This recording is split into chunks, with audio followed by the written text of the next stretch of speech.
दोस्तों सीधी बात, नो बकवास, अगर आपके पास ये iQOO का Neo 10 5G मोबाइल है तो ये वीडियो बिल्कुल आपके लिए है, क्योंकि 3 फायदे अपफ्रंट होने वाले हैं आपको इस वीडियो के बाद आपके मोबाइल में। सबसे पहला फायदा वही है कि आपका iQOO फोन मक्खन की तरह बिल्कुल लैग फ्री चलेगा, रॉकेट की तरह फास्ट भागेगा, और इस फोन के प्राइवेसी में बिल्कुल प्रोटेक्शन ऐड हो जाएगा। यानी कोई भी थर्ड पार्टी किसी भी ऐप के थ्रू या फिर मैलवेयर या ब्लॉटवेयर के थ्रू आपके फोन पे किसी भी तरह का एक्सेस नहीं कर पाएगा, और हैकिंग तो बिल्कुल हो ही नहीं पाएगा। और तीसरा सबसे बड़ा फायदा वही है कि आपके मोबाइल का बैटरी ड्रेन पूरी तरह से बंद हो जाएगा। जी हाँ दोस्तों, बिल्कुल सही सुना आपने। अननेसेसरी आपको लगता है कि आपका बैटरी जो है वो खत्म हो, बिल्कुल बंद हो जाएगा, और बैटरी ऑलमोस्ट 1.5 दिन से 2 दिन हो जाएगा, ये गारंटीड है। तो नमस्कार दोस्तों, आप देख रहे हैं मैजिकल टेक गुरु, और चलिए फटाफट से करते हैं इस मैजिकल वीडियो को शुरू।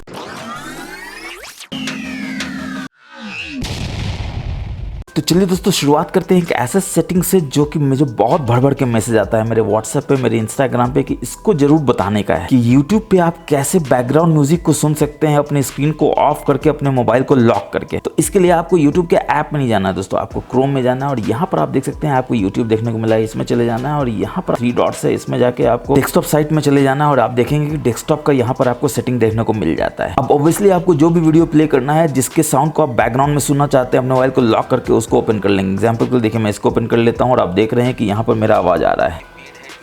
और अभी देखिए अगर मैं इसको लॉक करूंगा, यानी मोबाइल को लॉक करूंगा, तो इसका आवाज जो है वो गायब हो जाएगा। आप देख सकते हैं आवाज गायब हो चुका है। मगर इस छोटे से सेटिंग को जैसे ही आप करेंगे, आप देखेंगे कि आपको प्रोग्राम में भी आवाज सुनाई देगा। जैसे ही आप मिनिमाइज करेंगे तो अगेन देखिए इसका आवाज जो है गायब हो जाएगा। मगर आपको क्या करना है, आपको ऊपर नीचे से स्वाइप करना है। यहाँ पर जो बटन है आप देख सकते हैं, बस इसको यहाँ से प्ले कर दीजिए। अब देखिए आवाज आना शुरू हो गया। अब आप अपने मोबाइल को लॉक कीजिए, और जैसे ही आप अपने मोबाइल को लॉक करेंगे तो भी आप देख रहे हैं कि बैकग्राउंड में इसका आवाज आ रहा है, मगर आप देख रहे हैं कि आपका मोबाइल एक्चुअली में लॉक है। तो चलिए बढ़ते हैं नेक्स्ट हिडन सेटिंग की तरफ। तो अपने ऑफिस में होते हैं या घर पे होते हैं, अपना मोबाइल आप लॉक करके डेस्क पे चले जाते हैं, तो आपका मोबाइल लॉक होता है, मगर आपका दोस्त आता है, वो क्या करता है, आपके लॉक स्क्रीन में डबल टैप करके आता है, ऊपर नीचे स्वाइप करता है, देखता है ये क्या हो, तो एक्सेस कर पा रहा है आपके कंट्रोल सेंटर को। इनफैक्ट उसको मन करता है कि यहाँ पर हॉटस्पॉट है, उसको ऑन करके देखते ऑन होता है कि नहीं, और देखिए ऑन हो भी जाता है। किसको अच्छा नहीं लगेगा दोस्तों, 5G डेटा अगर उसको फ्री में मिलेगा तो यहाँ से मोबाइल डेटा देखिए ऑन करेगा, मोबाइल डेटा भी ऑन हो जाएगा। और आप आ जाते हैं टेंशन में, जब आप आते हैं और देखते हैं कि अरे ये क्या, मैं तो मोबाइल लॉक करके गया था, मेरा हॉटस्पॉट ऑन है, मेरा लोकेशन ऑन है, और आपका बैटरी जो है बिल्कुल चुसा रहा है, मोबाइल गर्म होकर बैठा है, और इसके साथ साथ आप भी गर्म हो जाते हैं कि ऐसा कैसे हो गया। तो आप चाहते हैं कि आपका दोस्त आपके मोबाइल के साथ किसी भी तरह का हरकत ना कर सके, तो आपको मैजिकल टेक गुरु के इस वीडियो को देखना तो बनता ही था दोस्तों। आपको फटाक से यहाँ सेटिंग्स में जाना है। यहाँ पर आप देखेंगे होम स्क्रीन लॉक स्क्रीन का सेटिंग्स है, इसमें चले जाना है। यहाँ पर आप लॉक स्क्रीन के सेटिंग्स में आप देखेंगे आपको ऑप्शन मिल जाता है open control centre from the lock screen, इसको बस यहाँ से डिसेबल कर देना है। और अब देखिए जादू होगा। जादू क्या होगा, तो अगेन आप जाएंगे अपने स्क्रीन पे, मोबाइल को लॉक करके, आप ऑफिस में है तो आपके डेस्क पे मोबाइल है, आपका दोस्त अगेन आएगा, या आप घर पे हैं आपका दोस्त आएगा, फिर सोचेगा कि चलो वाईफाई डेटा को फ्री में लेते हैं, मोबाइल डेटा को हॉटस्पॉट की तरफ फ्री में लेते हैं, ऊपर नीचे स्वाइप करेगा और देखेगा ये क्या, उसका तो पोपट हो गया। अब वो ऐसा कुछ कर ही नहीं पा रहा है, कंट्रोल सेंटर एक्सेस कर ही नहीं पा रहा है, मोबाइल डेटा हॉटस्पॉट फ्री में ले ही नहीं पा रहा है, वो हो जाएगा टेंशन में, और आपसे पूछेगा भाई आपने क्या कर दिया। तो उसको जरूर से बताइएगा मैजिकल टेक गुरु के आप सब्सक्राइबर हैं, ऐसे ऐसे मजेदार वीडियोस आप देखते रहते हैं। और अगर वो भी चाहता है अपने मोबाइल का गुरु बनना, यानी कि अपने मोबाइल का प्रो यूजर बनना, तो हमारे चैनल को सब्सक्राइब करके ऐसे ऐसे वीडियोस का आनंद उठाता रहे। और इसी में आप देख सकते हैं लॉक स्क्रीन पोस्टर भी आपको देखने को मिलता है। तो अगर आपका ऑन है तो सबसे पहले फटाक से ऑफ कर देना है, क्योंकि आपको बहुत सारा बढ़िया हाई रेजोल्यूशन का वॉलपेपर देता है लॉक स्क्रीन पे, मगर बदले में क्या लेता है, तो बदले में आपको ऐड भी देता है, बदले में आपका बैटरी चूसता है, मोबाइल गर्म करता है, और आप बोलते हैं बैटरी आपका एक दिन भी क्यों नहीं चल पाता, यही सब कारण है। तो सबसे पहले तो मोबाइल डेटा ऐसे अलाउ मत कीजिए, क्योंकि मोबाइल डेटा बहुत प्रीशियस होता है, आपको इसमें वेस्ट नहीं करना है। और सोने पे सुहागा आपको क्या करना है कि इसी को आपको डिसेबल कर देना है, यानी कि डिसेबल करते ही आपका लॉक स्क्रीन पे कोई भी तरह का हाई डेफिनेशन वॉलपेपर नहीं आएगा, और आपका कोई भी बैटरी गर्म नहीं होगा, मोबाइल चुसाएगा नहीं। अब दोस्तों आप अपने ऐप ड्रॉअर में जाते हैं इस मोबाइल में, आप देखते हैं कि ये ऐप्स क्या यहाँ पर, और जैसे ही इसमें जाते हैं तो देखते हैं कि इतना सारा खतरनाक वाला ऐप्स है, ब्लॉटवेयर के रूप में इंतजार कर रहा है बस आपके मोबाइल में डाउनलोड होने के लिए। फिर आपको लगता है ऐप्स ही हैं और भी बहुत कुछ है, तो आप नीचे आते हैं तो आप देखते हैं कि जी से गेम्स में भी बढ़ के यहाँ पर है, वो भी अगेन यही काम करने को तैयार है, यानी कि इतना सारा मैलवेयर ब्लॉटवेयर जो आपके मोबाइल में घुसने को रेडी है। अब गलती से दोस्तों कभी तो आप कर ही सकते हैं ऐसा, आप नहीं चाहते हैं ऐसा करना, तो आप क्या करेंगे, तो इसमें सबसे नीचे आप आएंगे तो आप देखेंगे आपको यहाँ पर वी ऐप स्टोर देखने को मिल जाता है, जो अगेन शुरू में बोलेगा ये डाउनलोड करो वो करो, आपको सारा अनटिक कर देना और होम पेज में डायरेक्टली चले जाना है। कुछ भी डाउनलोड करने का जरूरत नहीं है दोस्तों, मैं अगेन रिपीट कर रहा हूँ, कुछ भी डाउनलोड मत कीजिएगा दोस्तों, भर के इससे एड्स आता है और ब्लॉटवेयर मैलवेयर आता है। यहाँ पर आप मैनेज में चले जाएंगे, फिर आप देखेंगे यहाँ पर सेटिंग्स है, इसमें चले जाएंगे, और यहाँ पर सबसे पहले तो ये जो कंटिन्यू डाउनलोडिंग है और डाउनलोड का जो ऑप्शन है फटाक से ऑफ कर दीजिए, कुछ भी आपको अननेसेसरी डाउनलोड तो करना ही नहीं है। इसके बाद आप देखिए यहाँ पर क्रिएट एप्स है, जो पहले हॉट एप्स और हॉट गेम्स हुआ करता था। अब देखिए यहाँ पर होम स्क्रीन पे ये दोनों को कारण है, इन दोनों को पहले तो डिसेबल कर दीजिए। और ऑब्वियसली इस ऐप स्टोर को भी आपको डिफॉल्ट नहीं रखना है, प्ले स्टोर ही है जो सबसे जेन्युइन ऐप्स आपको देता है, वहीं से आपको डाउनलोड करना है। हाँ, कुछ और ऐप है जैसे एंतुतु है, उसको आप बाहर से कर सकते हैं अगर आपको जरूरत है तो, वरना ये सब तो बिल्कुल भी नहीं करना है, वरना ऐड भर के आपके मोबाइल में आ जाएगा और आपका बैटरी चूस के मोबाइल गर्म कर देगा। और बैटरी बैकअप एक दिन क्या आपका आधा दिन भी नहीं देगा। आप बोलेंगे यार नया मोबाइल है फिर भी बैटरी बैकअप नहीं देता है, तो रीजन यही सब है दोस्तों, छोटा चीज है जिसको आपको डिसेबल करना ही होगा। इसके बाद आप देखिए सोने पे सुहागा क्या है, प्राइवेसी में आप जैसे ही जाएंगे तो आप देखेंगे पर्सनलाइज्ड रिकमेंडेशन है। अब रिकमेंडेशन क्या होता है दोस्तों, आपको ये कुछ रिकमेंड करता है, तो रिकमेंड क्या करता है, तो ऐड ही करता है, क्योंकि ये तो बोलेगा वो ऐसा कंटेंट दे रहा है जो आपके इंटरेस्ट का है, मगर ऐसा नहीं है, वो आपके सारे इंटरेस्ट को जानता है और उसके अनुसार आपको ऐड भर के देता है। और आप बोलते हैं कि आपके मोबाइल में इतना ऐड क्यों आ रहा है, आपको मोबाइल में ब्लॉटवेयर कैसे आ जाता है, तो यही सब रीजन है। पहले तो फटाक से इसको ऑफ कर देना है क्योंकि आपने ही इसको इनेबल किया हुआ है। और अब देखिएगा एड्स बहुत कम हो जाएगा, किसी भी तरह का मैलवेयर ब्लॉटवेयर आपके मोबाइल पे गलती से भी घुसेगा नहीं और आपका बिल्कुल प्राइवेसी इंटैक्ट हो जाएगा, कोई परिंदा पर नहीं मार सकेगा दोस्तों। अब इसके बाद एक और खतरनाक सेटिंग क्या है, तो आप अपने होम स्क्रीन पे होते हैं, ऐसे आप करते हैं तो देखते हैं ये क्या, फिर अगेन से इतना सारा कंटेंट आ जाता है जो आपके डेटा को तो खाता ही है, आपके बैटरी को ऑब्वियसली गर्म करेगा ही, मोबाइल को चूसेगा ही। आप नहीं चाहते हैं कि ये सब आए, आपको ये सब चाहिए ही नहीं है, आपको अननेसेसरीली ये सब लगता है। उसके बाद आपको फिर क्या लगता है कि कहीं भी स्क्रीन पे ऊपर नीचे आप ऐसे स्वाइप करते हैं तो देखिए कुछ ऐसा आ जाता है एकदम अचानक से भर के आपको अजीब सा लगता है कि ये सब क्या आ गया, कितना बढ़िया होता है ऐसे करते तो नोटिफिकेशन सेंटर आता, कंट्रोल पैनल आता। तो इसको अगर आपको करना हो तो कैसे करेंगे, यानी दोनों चीज का सोल्यूशन क्या है, तो आपको लॉन्ग टैप करना है अपने होम स्क्रीन पे, क्योंकि आप होम स्क्रीन पे सेटिंग्स पे जाना चाहते हैं। इसमें आप थोड़ा सा नीचे आएंगे तो देखेंगे पहले तो डिस्कवर है, इसको आप फटाक से ऑफ कर दीजिए। और इसके बाद swipe down on home screen है, इसमें आपको जाना है ग्लोबल सर्च की जगह पे आप नोटिफिकेशन सेंटर कर दीजिए। कुछ नहीं चाहते हैं तो नन भी कर दीजिए, लेकिन नोटिफिकेशन सेंटर काम का चीज है। तो अपने होम स्क्रीन पे जाएंगे और यहाँ पर आप देखेंगे होम स्क्रीन पे राइट स्वाइप कर रहे हैं, देखिए कुछ भी नहीं हो रहा है, यानी आपका मोबाइल का बैटरी किसी भी तरह से गर्म नहीं होगा। फिर ऊपर नीचे ऐसे स्वाइप करते हैं, देखिए नोटिफिकेशन सेंटर आता है, फिर ऐसे करते हैं कंट्रोल सेंटर आ जाता है। अब दोस्तों आपने ऐसे किया था तो आपने देखा था नोटिफिकेशन हिस्ट्री आया है, तो इसको आप क्लियर कर देंगे बार बार ताकि आपका मेमोरी हमेशा जो है क्लियर होता रहे। मगर क्या आप जानते हैं कि एक हिडन सेटिंग यहाँ पर होता है और आपको बिल्कुल पता नहीं है। ये जो नो नोटिफिकेशन है ये काम का चीज है दोस्तों, क्योंकि जैसे ही इस पे आप टैप करेंगे आप सीधा नोटिफिकेशन हिस्ट्री में चले जाते हैं। और नोटिफिकेशन हिस्ट्री का खासियत आप जानते हैं, नोटिफिकेशन आपको 50 आता है, 100 आता है, आप उड़ा देते हैं, फिर आपको लगता है वो काम का नोटिफिकेशन था। यहाँ पर आप देख सकते हैं वहां से उड़ जाएगा मगर यहाँ पर बिल्कुल इंटैक्ट रहेगा। आप जो भी नोटिफिकेशन वहां से उड़ाते हैं यहाँ देख सकते हैं अगर मिस हो जाता है तो। और इसका प्रैक्टिकल फायदा क्या है कि व्हाट्सएप पे आपको एक मैसेज आता है कि भाई 1000 रुपए देना, और आपका दोस्त जो है वो मैसेज को डिलीट कर देता है और आप व्हाट्सएप में देखते हैं कि मैसेज इज डिलीटेड, और आप आ जाते हैं टेंशन में कि आपके दोस्त ने क्या मैसेज किया था और डिलीट कर दिया था। तो टेंशन नहीं लेने का दोस्तों, आप जानते हैं कि मैच करते गुरु का आप सब्सक्राइबर हैं, तो व्हाट्सएप से डिलीट किए हुए मैसेज को भी जो आपके दोस्त ने किया आप उसको पढ़ सकते हैं। कहाँ पढ़ सकते हैं, तो यहाँ नोटिफिकेशन हिस्ट्री में पढ़ सकते हैं। आपको यहाँ खोजना है कि व्हाट्सएप कहाँ पर, और जहाँ भी आपको व्हाट्सएप मिले तो उसमें आप जाकर देखेंगे तो व्हाट्सएप में जो भी आपके दोस्त ने डिलीट किया था यहाँ पर आ जाएगा कि भाई 1000 रुपए देना। और जैसे ही आप उसमें जाएंगे तो आप व्हाट्सएप में जाएंगे जहाँ लिखा होगा मैसेज डिलीटेड, यानी आपका दोस्त तो ये समझेगा कि मैसेज डिलीट कर दिया, आप नहीं पढ़ सके, मगर आप तो यहाँ देख लेते हैं कि भाई 1000 रुपए देना। तो अगली बार अगेन वो आपको बोलता है भाई 1000 रुपए देना, तो आप उस दोस्त को बोलिएगा फिर से डिलीट कर दो, मैंने पिछली बार पढ़ लिया था, इस बार भी पढ़ लिया है। तो जोक्स अपार्ट दोस्तों, अगर आप चाहते हैं कि व्हाट्सएप पे कोई भी मैसेज डिलीट कर दे आपका दोस्त या कोई भी, आप उसको पढ़ना चाहते हैं तो यहाँ से आप पढ़ सकते हैं। चलिए बढ़ते हैं नेक्स्ट हिडन सेटिंग की तरफ। तो आपको सेटिंग्स में जाना है और यहाँ पर थोड़ा आप नीचे आएंगे तो आप देखेंगे आपको बैटरी देखने को मिल जाता है, जिसमें सबसे पहला चीज आपको देखना है यहाँ पर बैटरी हेल्थ एंड चार्जिंग। और बैटरी कैपेसिटी जो है वो 100% होना ही चाहिए। आपका ये बिल्कुल ब्रांड न्यू फोन है दोस्तों, तो ऑब्वियसली मैक्सिमम कैपेसिटी बैटरी का 100% होना ही चाहिए। अगर ये 99% भी है तो फेंक के मारिए फोन को, चाहे आपने ऑनलाइन डीलर से लिया हो या ऑफलाइन डीलर से लिया हो, क्योंकि 99% भी क्यों होगा जब आपका फोन बिल्कुल ब्रांड न्यू है। और अपने बैटरी लाइफ को और बढ़ाने के लिए ऑप्टिमाइज बैटरी चार्जिंग को भी इंक्रीज कर लीजिए, यानी कि ऑन कर लीजिए, ताकि ये आपके पैटर्न को समझ सके जैसे जैसे आप चार्जिंग करते हैं, और लॉन्ग टर्म में आपको चार्जिंग बेनिफिट दे, यानी बैटरी का लाइफ बढ़ाए, मोबाइल के बैटरी के परफॉर्मेंस को इंक्रीज करे और बैटरी आपका ज्यादा परफॉर्मेंस दे। और इसी में अगर आप नीचे आएंगे तो स्लीप स्टैंड बाय ऑप्टिमाइजेशन है, इसको भी जरूर से इनेबल कर लीजिए, ताकि स्लीप आवर्स में यानी रात में आपका बैटरी कैसे चार्ज होता है वो उसको लर्न करे और अगेन आपके बैटरी का लाइफ को इंक्रीज करे। अब दोस्तों हम में से बहुतों को ये आदत होता है कि अपने लोकेशन को बाय डिफॉल्ट ऑन रखते हैं हमेशा 24/7। इनफैक्ट लोकेशन आप सेटिंग्स में भी देख सकते हैं। अगर आप सेटिंग्स में जाएंगे थोड़ा सा नीचे जाएंगे तो आप देखेंगे आपका लोकेशन यहाँ पे देखने को मिल जाता है जो ऑन होता है। कोई रॉकेट साइंस नहीं समझना दोस्तों कि 24/7 अगर आपके मोबाइल में कोई भी सर्विस ऑन है जिसका आप यूज नहीं कर रहे हैं तो वो आपकी बैटरी को चूस रहा है, मोबाइल को गर्म करने दे रहा है, आपको नहीं करने देना है। हाँ, अगर आप कोई ओला उबर सर्विसेज यूज कर रहे हैं, ऐप यूज कर रहे हैं या स्विगी जोमेटो ऐप यूज कर रहे हैं, आपको ट्रैक करना है आपका खाना घर तक आएगा नहीं, कैब घर तक आएगा नहीं, तो इसको ऑन कर लीजिए। जो ऑब्वियसली आप दिन में 1 घंटा 2 घंटा करते होंगे ऑफिस जाने के लिए या फिर ऑफिस से आने के लिए, या घर पहुंचे तो खाना मंगाने के लिए, या अगर आपका छुट्टी है तो कभी 1 बार किए 2 बार किए। अब 24 घंटे तो आप नहीं करते रहते हैं लोकेशन को यूज दोस्तों। सोने पर सुहागा क्या है कि लोकेशन सर्विसेज में आप यहाँ वाईफाई स्कैनिंग को भी 24/7 ऑन रखते हैं। अगेन कोई रॉकेट साइंस नहीं है समझना, पहले तो इसको ऑफ कीजिए और इसके बाद आप देखते हैं ब्लूटूथ स्कैनिंग है ये भी ऑन है, इसको भी ऑफ कीजिए। जैसा कि मैंने बताया कोई रॉकेट साइंस नहीं है समझना, 24/7 अगर आपके मोबाइल में कोई भी सर्विसेज ऑन है तो वो खतरनाक है और आपके बैटरी को जबरदस्त तरीके से चूस रहा है, नहीं करने देना है। और जो 1 घंटा 2 घंटा आप कैब यूज करते हैं या खाना मंगाते हैं तो लोकेशन को ऑन कर लीजिए मैनुअली, 22 घंटा ऑफ रखिए ताकि 22 घंटा तक तो आपका बैटरी बचता रहे। और एक खतरनाक चीज आपको दिखाते हैं आपके सेटिंग्स में, आप जैसे ही बैक जाएंगे यहाँ पर मोड कनेक्शन में जाएंगे तो आप देखेंगे यहाँ पर एक सर्विसेज है प्रिंटिंग, जिसको आप पूरे साल में क्या पूरे लाइफ टाइम यूज नहीं करते हैं। 100 में 99 लोग इसको यूज नहीं करता है, मगर इसको ऑन रखता है 24/7। ऑब्वियसली बैटरी चूस रहा है, मोबाइल गर्म कर रहा है, फटाक से पहले तो ऑफ कीजिए। अब देखिए दोस्तों ये छोटा छोटा चीज है, आप देख रहे हैं एक चीज है 2 चीज है, मगर आप टोटल वीडियो के बाद देखिएगा टोटल 10 से 15 ऐसा जगह मिलेगा जहां वो ऑन था और आप कभी यूज नहीं करते थे, या दिन में आप 1 बार या 2 बार यानी 1 घंटे 2 घंटे यूज करते हैं, बाकी 22 घंटा यूज नहीं करते हैं। तो ऑब्वियसली 22 घंटा वो आपके बैटरी को गर्म कर रहा है, चूस रहा है, नहीं करने देना है। छोटा सा चीज है दोस्तों, इसको जरूर से डिसेबल कर दीजिए। आप देखिए बदलाव आएगा, आपका मोबाइल बिल्कुल रॉकेट की तरफ फास्ट हो जाएगा, मक्खन की तरह लाइफ पे चलेगा। और बताने की जरूरत नहीं है कि प्राइवेसी बिल्कुल इंटैक्ट हो जाएगा, कोई परिंदा पर नहीं मार सकेगा। अब दोस्तों आपको मन करता है कि आपको मोबाइल को रीस्टार्ट करना है, पावर ऑफ करना है, तो आप क्या करते हैं पावर बटन को लॉन्ग टैप करके रखते हैं और आप देखते हैं कि ये क्या कुछ ऐसा आ जाता है जो अगेन आपको नहीं यूज करना है। भले ये एआई है, आपको नहीं यूज करना है, आपको पावर ऑन ऑफ करना था और आप देख रहे हैं कि नहीं हो रहा है, तो उसको अगर आपको इनेबल करना है तो आपको क्या करना होगा, तो आपको अपने सेटिंग्स में जाना होगा। थोड़ा नीचे आप आएंगे तो आप देखेंगे आपको शॉर्टकट एंड एक्सेसिबिलिटी देखने को मिल जाता है। इसमें आपको पावर बटन देखने को मिल जाता है जिसमें ये असिस्टेंट है जो देखिए इनेबल्ड है, आपको पावर मेन्यू कर देना है। अब देखिए आप पावर बटन दबाएंगे तो पावर मेन्यू ही आएगा, यानी कि लॉक आएगा, पावर ऑफ आएगा, रीस्टार्ट आएगा और आप फटाक से कर सकते हैं। और इसी शॉर्टकट्स एंड एक्सेसिबिलिटी में अगर आप बैक जाएंगे तो आप देखेंगे आपको एक कमाल का ऑप्शन यहाँ पे स्मार्ट मोशन का देखने को मिल जाता है, जिसमें स्मार्ट स्क्रीन को आप ऑन ऑफ कैसे कर सकते हैं। तो रेस टू वेक है, जरूर से इनेबल करके रखिए, बैटरी बहुत बचाता है आपका। क्योंकि अगर आपका कोई नोटिफिकेशन आता है, मिस कॉल आता है, आप कोई बटन दबा के अपने मोबाइल को वेकअप करते हैं तो वो बैटरी ज्यादा खाता है, लेकिन जैसे ही रेस टू वेक यानी हाथ में उठा के आप रेस करेंगे तो ऑटोमेटिकली स्क्रीन आपका ऑन हो जाएगा और आप वहाँ पे नोटिफिकेशन देख सकते हैं, कुछ मिस कॉल आया उसको देख सकते हैं, जो बैटरी बचाता है। फिर डबल टैप करके भी आप वेक कर सकते हैं, यहाँ से इसको इनेबल कर लीजिए, स्क्रीन पर डबल टैप करेंगे आपका लॉक स्क्रीन जो है वेकअप हो जाएगा। फिर आप कोई फोटो देख रहे हैं और आपका स्क्रीन टाइम आउट ना हो जाए, ताकि बार बार आप कोई बटन को दबाए या स्क्रीन को दबाए बैटरी ज्यादा खाएगा, तो इसको इनेबल कर लीजिए, क्योंकि वो देखता रहेगा इस कैमरे को थ्रू कि आपका चेहरा वो देख रहा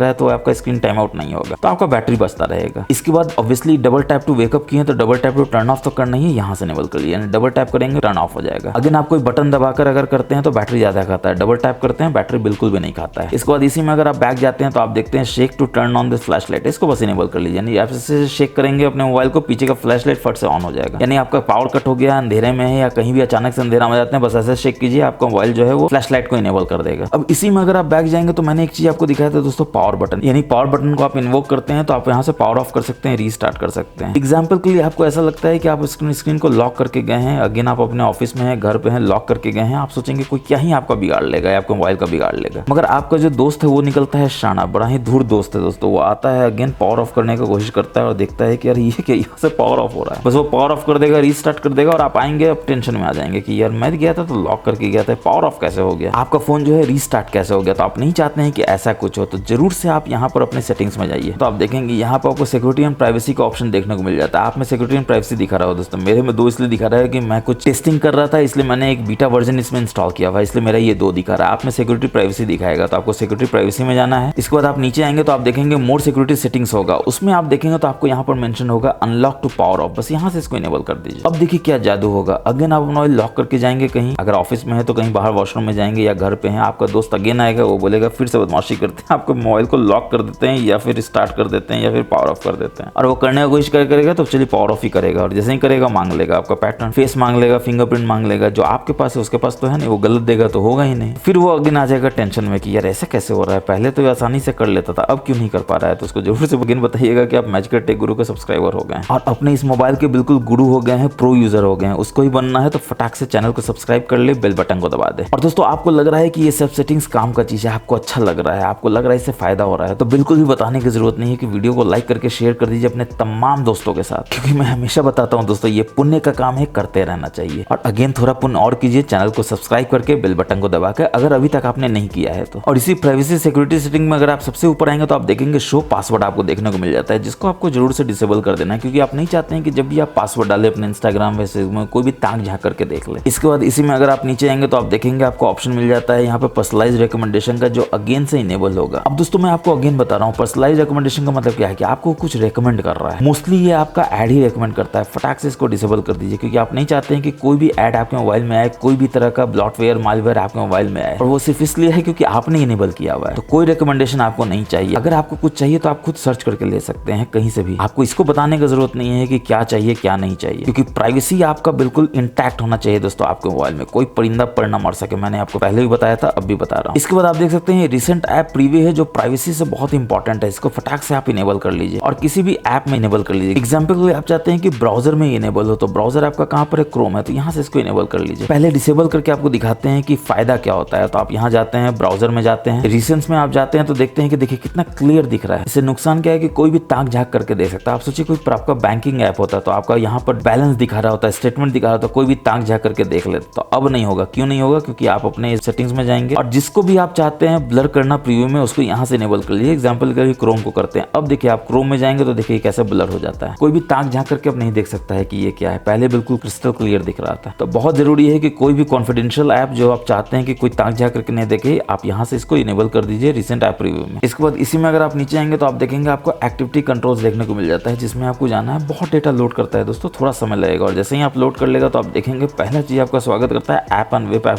जो ऑब्वियसली इनेबल होता है। फटाक से आपको यहाँ टर्न ऑफ कर देना है, वो भी एक स्टेप में, आपको ज्यादा इसमें समय देना ही नहीं है, गॉट इट कर देना है। अब दोस्तों आप पूछेंगे कि आपको ये डिसेबल क्यों करना है, तो ये वेब एंड ऐप एक्टिविटी है दोस्तों, जिसको 24/7 जो है वो लॉक करते रहता है अपने सर्वर पे। आप देख सकते हैं क्या इन्फॉर्मेशन है, जैसे वो लोकेशन का है, सर्चेस का है, बेटर रिकमेंडेशन। अगेन रिकमेंडेशन आपको नहीं चाहिए दोस्तों। पर्सनलाइज्ड एक्सपीरियंस है, यहाँ पर मैप्स का, सर्च का, ब्ला ब्ला ब्ला, लर्न फन देवानंद, आपको इन सब चक्कर में पड़ना ही नहीं है दोस्तों। 24/7 अगर आपका ये सब डेटा जो है लगातार लॉग होता रहेगा तो आप खुद ही सोचिए कि कितना आपके मोबाइल के बैटरी पर असर पड़ेगा। मोबाइल आपका गर्म नहीं होगा तो क्या होगा? ये सब देखकर तो मेरा दिमाग गर्म हो जाता है दोस्तों, तो ये तो फिर भी बैटरा ही है। अब इसी में अगर आप नीचे आते हैं तो आप देखते हैं आपको टाइमलाइन मिल जाता है जो अगेन ऑन है, फटाक से इसको टर्न ऑफ करना है, एक स्टेप में गॉट इट कर देना है। अब अगेन आप यही पूछेंगे कि फिर टाइमलाइन को क्यों ऑफ करा है, तो अगेन दोस्तों आपको 24/7 जो है ये आपके लोकेशन को सेव करते रहता है अपने सर्वर पे। अब इसका सेंस ये बनता है दोस्तों कि आप कहीं घूमने जाते हैं, 1 महीना 2 महीना, यूरोप जाते हैं, इंडिया में ही कहीं जाते हैं, यूएस जाते हैं, दुबई जाते हैं, तो आपको लगता है कि यार यादगार होना चाहिए, तब आप ऑन कर लीजिए। 15 दिन 1 महीना आप जाते हैं, ऑन कर लीजिए। बाकी 11 महीना तो आपको ऑफ करके रखना है ताकि आपका बैटरी बचता रहे, मोबाइल गर्म ना हो। अब 1 महीना के चक्कर में 11 महीना आप क्यों अपने बैटरी को लगातार खपाते रहते हैं? मैनुअली ऑन करना है, मैनुअली ऑफ करना है। घूमने जा रहे हैं ऑन कर लीजिए, नहीं घूमने जा रहे हैं ऑफ कर लीजिए। अब 11 महीना आप नेटिव में है, आपको क्या जरूरत है आपको ये जानने का कि आप कहाँ कहाँ जा रहे हैं? तो इसके बाद आप यहाँ पर देख सकते हैं पर्सनलाइज्ड एड्स है, अगेन यहाँ पर ये ऑन होगा। कोई रॉकेट साइंस नहीं समझना दोस्तों कि इसमें आपको फटाक से जाना है और कहीं भी ऑफ का ऑप्शन मिलता है, यहाँ देखिए ऑफ का ऑप्शन मिलता है, टर्न ऑफ कर दीजिए। पहली फुर्सत में कीजिए दोस्तों, क्योंकि ये सब आपको बैटरी को चूस रहा है, मोबाइल को गर्म नहीं करने देना है। अब वापस आप अपने प्राइवेसी सेटिंग्स में जाते हैं, एक्टिविटी कंट्रोल के नीचे देखते हैं आपको एड्स मिलता है। अगेन देखिए क्या है कि यहाँ पर एड आपको मिल रहा है। क्यों मिल रहा है? क्योंकि एडवर्टाइजिंग आईडी आपने डिलीट ही नहीं किया है। फटाक से पहली फुर्सत में डिलीट कीजिए, ना रहेगा बांस ना बजेगी बांसुरी। और देखिए ये डिलीट हो चुका है। ये बात और है दोस्तों कि आपको बोलेगा कि ऐड तो आपको मिलेगा। देखिए दोस्तों ऐसा है कि आप इतना कुछ कर दीजिएगा तो हो सकता है कोई ऐड कहीं से चोरी छुपे आ भी जाए, मगर पब्लिशर को अब आपका रिकमेंडेशन नहीं पता है, पब्लिशर को आपका चॉइस नहीं पता है, तो वो कोई भी ऐड देगा जिसको आप एंटरटेन नहीं करेंगे। तो एक समय आएगा जब पब्लिशर सोचेगा यार ऐड भेजता हूँ देखता ही नहीं है, तो क्या फायदा उस पर पैसा वेस्ट करके, उसका भी तो कोई पैसा लग रहा है ना। अब तक पब्लिशर आपके मजे ले रहा था ऐड भेजकर, अब आप पब्लिशर के मजे ले सकते हैं उस ऐड को ना देखकर। अब पब्लिशर का बिल्कुल मुंह बन जाएगा। तो पब्लिशर के मुंह बनने के पार सफलता के बाद आप क्या करेंगे, तो यूसेज एंड डायग्नोस्टिक में जाकर नहीं आपको ऑन होगा। अब यूसेज एंड डायग्नोस्टिक ऑन आपको क्यों रखना है दोस्तों? पहले तो फटाक से इसको आप ऑफ कर दीजिए, क्योंकि ये क्या बोलता है देखिए लगातार सेंड करता है ऑटोमेटिकली। क्या डेटा सेंड कर रहा है आपको पता नहीं, कब सेंड कर रहा है पता नहीं, कितना सेंड कर रहा है आपको पता नहीं। बस आप ये जानते हैं कि आपने ऑन किया हुआ है इसलिए ये सेंड कर रहा है। 24/7 ऑन है यानी 24/7 सेंड कर रहा है। कब सेंड कर रहा है? जब जरूरत है आपको अपने मोबाइल का, गेम कर रहे हैं और उसी समय सेंड कर रहा है, तो आपको मोबाइल का परफॉर्मेंस तो असर होना ही है। और परफॉर्मेंस अच्छा नहीं होगा तो आप कंप्लेन करेंगे यार आपका नया मोबाइल है, अच्छा नहीं काम करता है, लर्न फन देवानंद कैसा मोबाइल है। ये सब सोचना ही नहीं है। आपको जो भी 24/7 आपके बैटरी को चूस रहा है उसको ऑफ करना है, क्योंकि आपका मोटो सिर्फ एक होना चाहिए दोस्तों, आपका फोन मक्खन की तरह लाइफ पे चलना है, रॉकेट की तरह फास्ट होना चाहिए। अब दोस्तों आइए आपको एक ऐसा सेटिंग दिखाते हैं जिसको देखकर आप दांतों तले उंगली दबा लेंगे। आप बिलीव नहीं करेंगे कि आपके मोबाइल में ये सेटिंग ऑन था, और कोई आश्चर्य नहीं है कि आपका मोबाइल जो है वो बैटरी बैकअप बहुत खराब देता है। इसके लिए सबसे पहले तो आपको देखना है कि आपका कोई ऐप है जो रन कर रहा है कि नहीं कर रहा है बैकग्राउंड में। तो यहाँ पर आप देख सकते हैं कोई भी ऐप रन नहीं कर रहा, आप देख सकते हैं नो रिसेंट ऐप्स। इसके बाद आप ओपन से स्वाइप करते हैं, देखते हैं कोई नोटिफिकेशन तो नहीं खुला हुआ है, कोई नोटिफिकेशन नहीं खुला हुआ है, यानी कि कुछ भी नहीं है। मगर ये क्या आपने जब ऐसे किया था तो यहाँ पर आप देख सकते हैं एक ऐप जो है एक्टिव है। अब अगेन दोस्तों कोई रॉकेट साइंस नहीं समझना कि कोई भी ऐप जो है वो रन नहीं कर रहा है फोरग्राउंड में। आपने रिसेंट्स में देखा, आपने हर जगह अपने मोबाइल में अभी भी देखा, कोई भी ऐप रन नहीं कर रहा था, मगर बैकग्राउंड में एक ऐप जो है एक्टिव है। और कोई आश्चर्य की बात नहीं है कि बैकग्राउंड से ही आपके बैटरी को चूस के मोबाइल को गर्म कर रहा है। आपको नहीं करने देना है। कभी भी आप यहाँ पर देखिए कोई भी ऐप एक्टिव है उसमें फटाक से जाके यहाँ पर स्टॉप कर दीजिए। और अब देखिए जादू हो होगा, देखिए वो ऐप जो है वो गायब हो गया है, यानी कि अब कोई भी ऐप बैकग्राउंड में आपका बैटरी को नहीं चूस रहा है, मोबाइल को गर्म नहीं कर रहा है। अब एक और सेटिंग है दोस्तों, आप देखेंगे आपके मोबाइल में खतरनाक है, ये आपका अगेन बैटरी को बहुत बुरी तरह से झंझोड़ के रख देता है। आपको अपने सेटिंग्स में जाना है, अबाउट फोन में जाना है, सबसे नीचे आप देख सकते हैं आपको कस्टमर सर्विस का ऑप्शन देखने को मिलता है और यहाँ पर आप देख सकते हैं कि send usage diagnostic data again on है। दोस्तों 24/7 अगेन यहाँ से देखिए यूसेज जा रहा है, डायग्नोस्टिक डेटा जा रहा है, क्या जा रहा है आपको पता नहीं, क्यों जा रहा है पता नहीं, कब जा रहा है पता नहीं। तो 24/7 जाने का नुकसान आप जानते हैं कि बैटरी चूसेगा, मोबाइल गर्म करेगा, फटाक से ऑफ कर देना है। बैक जाएंगे तो आप देखेंगे user experience evaluation again on है, तो आपको फटाक से ऑफ कर देना है। देखिए दोस्तों एक्सपीरियंस इवैल्यूएशन अगर इनको करना है तो ये अपने कॉस्ट पे करें, आपके मोबाइल के कॉस्ट पे, आपके बैटरी के कॉस्ट पे, आपके परफॉर्मेंस के कॉस्ट पे इनको नहीं करने देना है। हाँ अगर आपको पैसे मिलता है तो आप कीजिए, मुझे तो नहीं मिलता है। जोक्स अपार्ट दोस्तों, पैसे की यहाँ बातें नहीं है, आपका प्राइवेसी बिल्कुल इंटैक्ट होना चाहिए, कोई परिंदा पर ना मार सके। तो किसी भी तरह का डेटा अगर जा रहा है, कभी भी जा रहा है तो नहीं जाने देना है, ऑफ करके रखना है। इनको जरूरत है तो ये ईमेल से मांगेगा, आप ईमेल पे भेज दीजिए। मोबाइल पे 24/7 आपसे ये क्यों मांगेगा, नहीं मांगने का। चलिए बढ़ते हैं नेक्स्ट जेन फीचर की तरफ। आपको सेटिंग्स में जाना है, यहाँ पे सबसे नीचे आप आएंगे तो आप देखेंगे आपको सिस्टम मैनेजमेंट देखने को मिल जाता है, यहाँ पर डेवलपर ऑप्शन देखने को मिल जाता है, मगर ये कि आपके फोन में तो डेवलपर ऑप्शन दिख ही नहीं रहा है, बिल्कुल भी नहीं दिख रहा हो दोस्तों। इनफैक्ट अभी मैं इसको ऑफ कर दूंगा तो मैं भी बैक जाऊंगा तो मेरे को भी सिस्टम मैनेजमेंट डेवलपर ऑप्शन नहीं दिखेगा, क्योंकि अपने आप में एक हिडन ऑप्शन होता है, इसको इनेबल करना होता है। कहाँ से करना होता है तो आपको अपना अबाउट फोन में जाना है, उसमें सॉफ्टवेयर इन्फॉर्मेशन है, उसमें जाना है, बिल्ड नंबर पे मल्टीपल टाइप्स यानी 7-8 बार टाइप करना है। तो आप देखेंगे कि आपसे पैटर्न मांगेगा, फिंगरप्रिंट पासवर्ड मांगेगा, दे दीजिए और डेवलपर ऑप्शन इनेबल हो जाता है। और जैसे ही इनेबल हो जाएगा तो अगेन आप अपने सेटिंग्स में आइएगा, सिस्टम मैनेजमेंट में आइएगा, यहाँ पर डेवलपर ऑप्शन को ऑन मिलेगा, जिसमें पहला चीज कमाल का ये है कि आपको मेमोरी का सारा इन्फॉर्मेशन यहाँ देखने को मिल जाएगा कि कितना मेमोरी आपका यूज हो रहा है, कितने घंटे में। जैसे लास्ट 3 घंटे का आप देख सकते हैं, 6 घंटे, 12 घंटे, एक दिन का भी देख सकते हैं। और सिर्फ total memory used, average free, ये सब नहीं, आप यहाँ पर मेमोरी यूज देख सकते हैं, कितने एप्स ने आपका किया है। अगेन एक दिन में 12 घंटा, 6 घंटा, 3 घंटा में कितने ने यूज किया आप देख सकते हैं। और जो भी ऐप आपका लगता है कि आपका मेमोरी का गलत यूज कर रहा है उसको फटाक से उड़ा दीजिए, क्योंकि वो कल्पिट हो सकता है आपके मोबाइल के परफॉर्मेंस स्लो होने का। डेवलपर ऑप्शन में थोड़ा सा नीचे आएंगे तो आप देखेंगे आपको एक कमाल का ऑप्शन यहाँ पे मिल जाता है, शो रिफ्रेश रेट का। बस इसको यहाँ से इनेबल कर देना और देखिए यहाँ पर आपको रिफ्रेश रेट दिखाना शुरू कर देता है कि अभी ये स्मार्ट स्विच पे है, यानी कि अभी 60 है, यानी आइडल है तो देखिए 60 है। थोड़ा सा भी हलचल होगा तो देखिए 120 हो जाएगा और फिर जैसा ही आइडल रहेगा तो वापस से 60 पे आ जाएगा, बैटरी बचाने के लिए। इसीलिए स्मार्ट स्विच का आपको यूज करना होता है दोस्तों। हाई रिफ्रेश रेट 120 पे रखिएगा तो हमेशा बैटरी खाएगा, स्मार्ट पे रखिएगा तो जब जरूरत होगा 60 यूज करेगा, जब जरूरत होगा 90 करेगा, जब जरूरत होगा 120 यूज करेगा, बैटरी बचाएगा। इसी में अगर आप और थोड़ा सा नीचे आते हैं तो आप देखेंगे आपको कमाल का ऑप्शन मिल जाता है यहाँ पर एनिमेशन स्केल का। आप देख सकते हैं विंडो एनिमेशन स्केल है, ट्रांजिशन एनिमेशन स्केल है और एनिमेटेड ड्यूरेशन स्केल है। बाय डिफॉल्ट ये 1x होता है, आपको बस 0.5x कर देना है। ट्रांजिशन एनिमेशन को भी यहाँ पे 0.5x कर देना है, एनिमेटेड ड्यूरेशन को भी 0.5x कर देना। आप देखिए जादू होगा। ये बात और है कि जादू इंस्टेंट नहीं होगा दोस्तों, आपको 2-3 दिन का समय देना होगा ताकि आप जितना भी चेंज किया है अपने इस मोबाइल में उसको वो अच्छे से रिव्यू कर सके, समझ सके। और 3 दिन बाद देखिएगा जब सारा सेटिंग जो है एक साथ काम करेगा तो मजा आ जाएगा। आपका मोबाइल बिल्कुल मक्खन की तरह लाइट पे चलेगा, रॉकेट की तरह फास्ट भागेगा। ये बात और है कि ये 0.5x को अगर आप 0 कर देते हैं यानी ऑफ कर देते हैं तो आपका मोबाइल और 1 से 1.5 दिन 2 दिन आपका बैकअप देगा। मगर नया फोन है दोस्तों तो ऑफ मत कीजिए, 0.5x कीजिए। 1.5 दिन भी अगर आपका बैटरी बैकअप देता है तो मोर देन सफिशिएंट है, मजा आ जाएगा आपको इस मोबाइल को यूज करने में। तो दोस्तों मुझे पूरा उम्मीद है कि आपको हमारे ये वीडियो बहुत पसंद आया होगा। जितने भी सेटिंग्स हैं उसको या तो आपको ऑफ करना है, ऑन करना है और जैसा मैंने बताया बिल्कुल वैसा ही करना है। और कोई भी नहीं रोक सकता दोस्तों आपके फोन को रॉकेट की तरफ फास्ट होने में। बैटरी 1 दिन से 1.5 दिन और कभी कभी 2 दिन भी हो सकता है अगर आप बिल्कुल अच्छे से सारे सेटिंग्स को ऑन या ऑफ करेंगे तो। और 100% आपका डेटा प्राइवेसी जो है वो सिक्योर हो जाएगा। आपका डेटा कोई भी ना चुरा सकेगा ना देख सकेगा। तो कमेंट सेक्शन में जरूर अपना फीडबैक दीजिएगा दोस्तों। आपका फीडबैक बहुत इंपॉर्टेंट है कि आपको ये वीडियो कैसा लगा। अच्छा लगा तो आप जानते हैं लाइक करना है, दोस्तों के साथ शेयर करना है और पहली बार आए हैं तो चैनल को सब्सक्राइब कर लेना है, बेल बटन को दबा देना है ताकि ऐसे नए नए फीचर्स का आनंद सबसे पहले आप उठा सकें जैसे ही हम वीडियो डालते हैं अपने चैनल पे। तो नेक्स्ट वीडियो में फिर मिलेंगे, तब तक के लिए अपना बहुत बहुत ख्याल रखिएगा। जय हिंद, जय भारत।